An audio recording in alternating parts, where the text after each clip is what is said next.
शादी के बाद क्या बेटियां पराई हो जाती हैं। पति 2 दिन के लिए ऑफिस के काम से दूसरे शहर जा रहा था तो पत्नी से बोला कि चलो तुम्हें तुम्हारे मायके छोड़ देता हूँ। अकेली यहाँ घर में रहकर क्या करोगी, और तुम बहुत डरपोक भी हो। वह खुशी खुशी तैयार हो गई। मायके के घर का दरवाज़ा खुला था। माँ और बाबा बाहर बालकनी में बैठे खाना खा रहे थे, अचार और चटनी के साथ। हालचाल पूछने के बाद उसने अपने बाबा से कहा, आप तो कभी अचार और चटनी के साथ रोटी नहीं खाते, तो आज क्यों? बाबा ने कहा, बेटा जी कभी कभी खा लेनी चाहिए, इसका भी अपना अलग ही मज़ा है। उसने अपने पिता की आंखों में लाचारी देख ली थी। उतने में भाभी बाहर आई और चेहरे पर झूठी मुस्कान सजाए पूछने लगी, रहने आई हो? उसने खुश होते हुए कहा, भाभी मेरे पति 2 दिन के लिए दूसरे शहर गए हैं तो मुझे यहाँ छोड़ गए। भाभी कहने लगी, बैठो तुम्हारे लिए चाय और पानी लेकर आती हूँ। वह भी अपने माता पिता के खाए हुए बर्तन समेटने लगी और कहने लगी कि मैं भी भाभी की मदद कर देती हूँ और साथ ही भैया से भी मिल लूँगी। यह कहते हुए वह अंदर चली गई।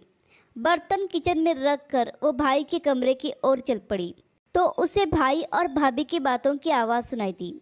भाभी भैया से कह रही थी, तुम्हारी बहनें बिया कर तो गई हैं, लेकिन अम्मा बाबा की चौखट न छोड़ी अभी तक।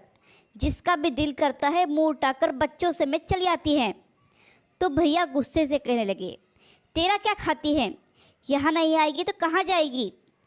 तो भाभी ने भी दन दनाते हुए कहा, बस अब मुझसे नहीं होती तुम्हारे ख़ानदान वालों की सेवा। तुम्हारे माँ बाप को संभालती हूँ, उन्हें खाना देती हूँ, यही एहसान समझो। भैया और भाभी की बातें सुनकर वह सन्न रह गई। उसकी आवाज़ तो उसके मुंह में ही दबकर रह गई और वह उल्टे पांव वापस होने लगी। थोड़ी देर बाद फ़ोन पर झूठ मूठ की बात करते हुए बाहर निकली। अच्छा माँ जी, आप लोग आए हैं गांव से? पहले ही बता देते तो मैं मायके नहीं आती।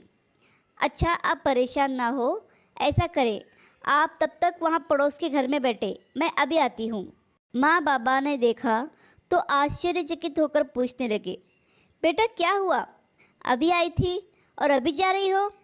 कहने लगी, नहीं माँ बाबा, मेरी सासू माँ और ससुर जी आए हैं, उन्हें ऐसे कैसे छोड़ दूँ?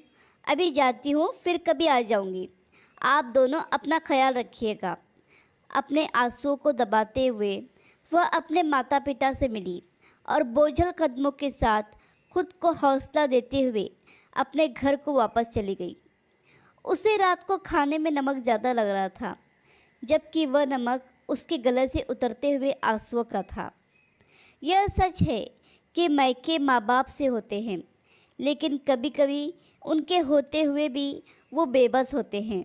आशा करती हूँ कि कहानी आपको पसंद आई होगी।